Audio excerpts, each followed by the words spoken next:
Assalamualaikum warahmatullahi wabarakatuh. Hai kids, hari ini kita akan belajar tematik lagi ya nak. Nah, di video ini kita akan bahas tentang bahan dasar dari benda-benda di sekitar kita. Nah, kemarin di video sebelumnya kita udah bahas ada berapa jenis benda atau bahan dasar benda. Iya benar, yang pertama ada kayu, kemudian kertas, kemudian plastik, dan kemudian besi. Nah, di video ini nak kita akan bahas tentang fungsi serta kekurangan dan kelebihan masing-masing bahan dasar dari keempat benda ini atau keempat bahan dasar benda ini. Oke? Yang pertama kita bahas dari kayu. Nah, kayu adalah salah satu bagian yang terdapat di pohon ya nak. Untuk mendapatkan kayu, manusia harus menebang pohon terlebih dahulu.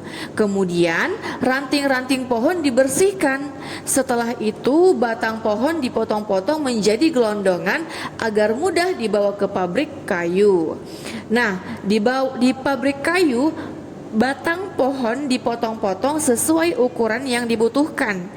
Khusus potongan kayu yang akan dijadikan bahan bangunan memiliki ukuran potongan yang baku dengan menggunakan satuan panjang meter. Sedangkan kayu untuk bahan kerajinan dipotong dengan ukuran tidak baku sesuai dengan kebutuhan kita masing-masing ya.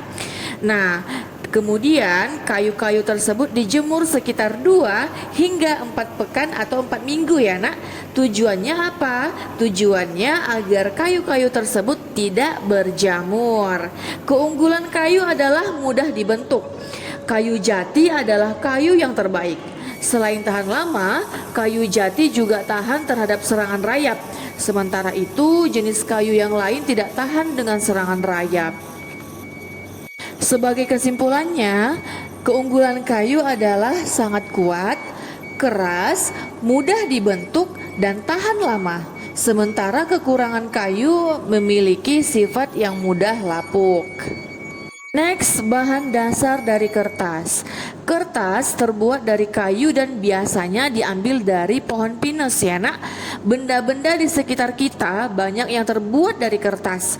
Misalnya buku tulis, tisu, pembungkus hadiah, dus makanan, tas belanja, surat kabar, majalah, dan poster.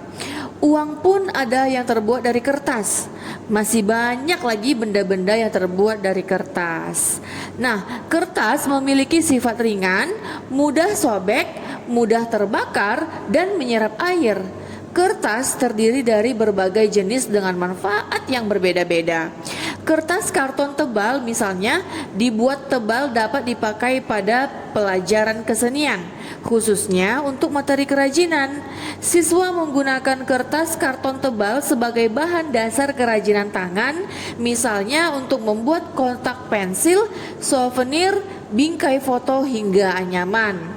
Nah, karton Manila adalah kertas yang pada kedua sisinya memiliki warna yang sama dengan ukuran 85 x 60 cm. Kertas ini biasanya digunakan untuk membuat hiasan dan poster. Nah, sebagai manusia kita harus menghemat penggunaan kertas ya nak. Kenapa Umi? Ya karena bahan dasar dari kertas itu awalnya dari kayu. Sementara kayu kita dapatkan dari mana? Iya, dari pohon. Semakin banyak kita menggunakan atau boros menggunakan kertas, maka semakin banyak juga pohon yang akan ditebang ya.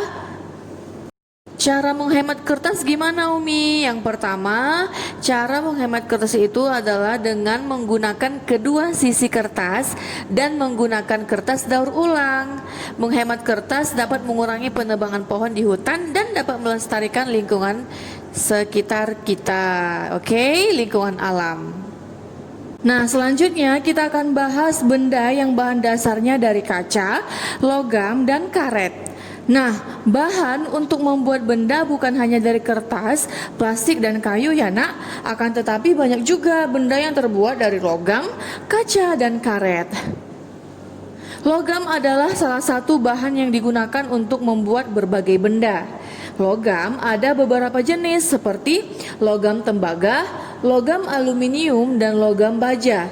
Sifat bahan logam adalah kuat, padat, keras, tidak tembus air, mudah dibentuk dengan peleburan, penghantar panas yang baik, dan penghantar listrik yang baik. Logam tembaga sangat tepat digunakan untuk kabel listrik ya nak. Hal ini disebabkan logam tembaga adalah pengantar listrik yang paling baik. Logam aluminium banyak digunakan untuk peralatan dapur. Hal ini dikarenakan logam aluminium memiliki sifat penghantar panas yang baik. Beberapa benda yang menggunakan logam aluminium adalah panci, penggorengan, dan teko perebus air. Logam baja merupakan jenis logam yang sangat kuat. Karena itu, logam baja biasanya digunakan untuk membuat rel kereta, tiang pancang bangunan bertingkat, dan masih banyak lagi. Nah, selain itu ada juga benda yang terbuat dari kaca berbahan baku pasir yang dikenal dengan pasir kuarsa atau pasir silika. Kaca memiliki sifat kedap air, tembus cahaya, kuat, padat, dapat dibentuk dengan peleburan dan mudah pecah. Kaca digunakan untuk peralatan rumah tangga seperti piring, gelas, dan mangkuk. Kaca juga banyak digunakan untuk pintu, jendela, akuarium, dan lainnya. Ada juga loh benda yang terbuat dari karet atau latex, yakni getah pohon karet. Getah ini diolah menjadi karet yang digunakan membuat suatu benda yang bermanfaat untuk manusia. Karet memiliki sifat lentur, kedap air, kuat, dan tidak menghantarkan panas. Benda berbahan dasar karet banyak sekali, misalnya karet ikat rambut, sandal, alas kaki meja dan kursi, ban, serta bola. Nah, selanjutnya kita akan bahas tentang benda yang bahan dasarnya dari plastik ya nak. Ayo kita perhatikan di rumah kita masing-masing. Di kehidupan sehari-hari, bahkan di rumah kita sering menemukan benda yang terbuat dari bahan plastik. Kira-kira kenapa ya? Nah, karena sifat plastik itu tidak tembus air, ringan, mudah dibentuk, dan harganya murah. Dengan sifat-sifat seperti itu, plastik banyak digunakan untuk kebutuhan manusia. Tapi nak, plastik juga dapat menimbulkan masalah. Sifatnya yang sulit untuk terurai secara alami menyebabkan sampah plastik menjadi sampah yang sangat mengganggu kehidupan manusia. Hal itu disebabkan plastik perlu waktu bertahun-tahun, bahkan hingga ratusan tahun agar bisa terurai kembali. Nah, sayangnya sampah plastik sangat banyak ditemui di lingkungan sekolah karena saat istirahat sebagian besar siswa jajan di kantin sekolah. Kemasan untuk membungkus jajanan menggunakan plastik, misalnya membeli air mineral gelas atau membeli jus dengan kemasan gelas plastik. Nah, berbicara soal kemasan plastik atau benda yang bahan dasarnya plastik, anak-anak Umi pernah nggak lihat simbol seperti yang ada di video ini? Iya, jadi simbol yang ada di video ini merupakan lambang yang menunjukkan daur ulang sampah yang dikenal dengan 3R. Artinya apa Umi? 3R adalah singkatan dari reduce, reuse, dan recycle. Reduce itu adalah mengurangi sampah. Jadi kalau dia tindakan reduce ini, hal yang harus kita lakukan adalah mengurangi penggunaan tas kresek.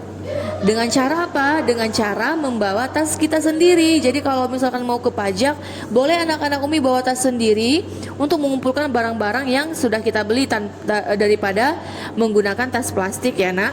Kemudian apalagi Umi? Kemudian kita bisa memilih produk yang bisa diisi ulang.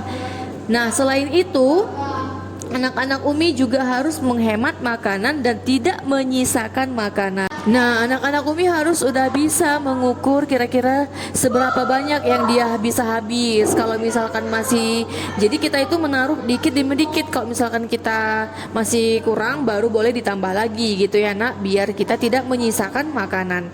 Nah, selanjutnya reuse. Reuse itu artinya apa Umi? Reuse itu adalah menggunakan kembali. Jadi maksudnya kita harus menggunakan barang secara hemat dan dipakai kembali. Jadi kalau anak-anak Umi punya pakaian yang kiranya masih bisa dipakai, tapi anak-anak Umi tidak pakai lagi, boleh kita sumbangkan kepada orang yang membutuhkan ya nak.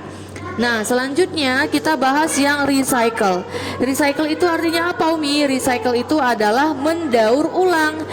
berpartisipasi dalam mendaur ulang kertas, botol plastik ataupun kaleng. Kemudian apalagi langkah-langkah yang harus kita lakukan? Mengumpulkan dan membuang barang yang tidak terpakai di pasar lawak. Nah, jadi simbol seperti ini di setiap kemasan itu berbeda-beda. Yang ada berapa simbol? Ada 7 simbol. Kita bahas dari yang pertama. Nah, kalau simbol yang seperti ini, logo ini biasanya ada di bawah botol. Plastik kemasan yang berlogo ini berarti hanya bisa 1 kali pakai. Jadi bisa 1 kali pakai aja, nggak bisa kita gunakan untuk berkali-kali. Nah, yang kedua, plastik kemasan berlogo ini berarti hanya digunakan 1 kali pakai. Oke, yang ketiga, selain sulit untuk didaur ulang, plastik jenis ini juga berbahaya untuk pencernaan manusia. Terdapat pada pipa, ubin, kabel, botol pembersih rumah tangga, dan sebagainya. Jauhkan plastik jenis ini dari jangkauan anak-anak.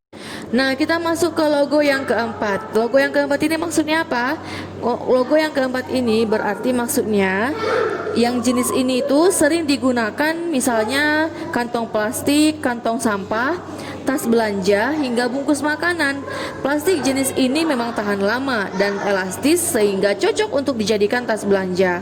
Namun kita harus mengurangi penggunaan plastik ini dan lebih baik mendaur ulangnya. Kenapa? Agar tidak tertimbun di tanah dan membutuhkan ratusan tahun untuk mengurainya. Yang kelima, simbol yang seperti ini berarti maksudnya aman kita gunakan untuk wadah bahan makanan dan minuman. Bahan plastik ini sangat kuat, tahan lama dan aman digunakan untuk makanan atau minuman yang bersuhu panas sekalipun. Yang keenam, jenis logo ini lebih terkenal dengan nama styrofoam. Sering dijadikan pembungkus makanan seperti daging mentah, kacang, bubur ayam, gelas, kopi, dan sebagainya. Bahan ini tidak sehat jika digunakan untuk wadah makanan karena sulit didaur ulang. Nah, yang terakhir, jenis logo ini berarti maksudnya yang ini itu jenis ini dianjurkan untuk tidak digunakan untuk tempat makanan atau minuman karena mengandung bisphenol A atau BPA. BPA dapat berpindah ke dalam makanan atau minuman bersuhu tinggi atau panas. Oke, sekian dulu video kita kali ini. Jadi anak-anak Umi, coba kita perhatikan lagi kemasan-kemasan yang ada di rumah kita. Coba anak-anak Umi perhatikan logonya yang ada di kemasan plastik. Boleh itu makanan, boleh itu tempat makanan atau apapun. Yang penting anak-anak Umi bisa menemukan logo yang seperti Umi berikan sebelumnya. Oke, sekian materi hari ini. Assalamualaikum warahmatullahi wabarakatuh, kids. Bye.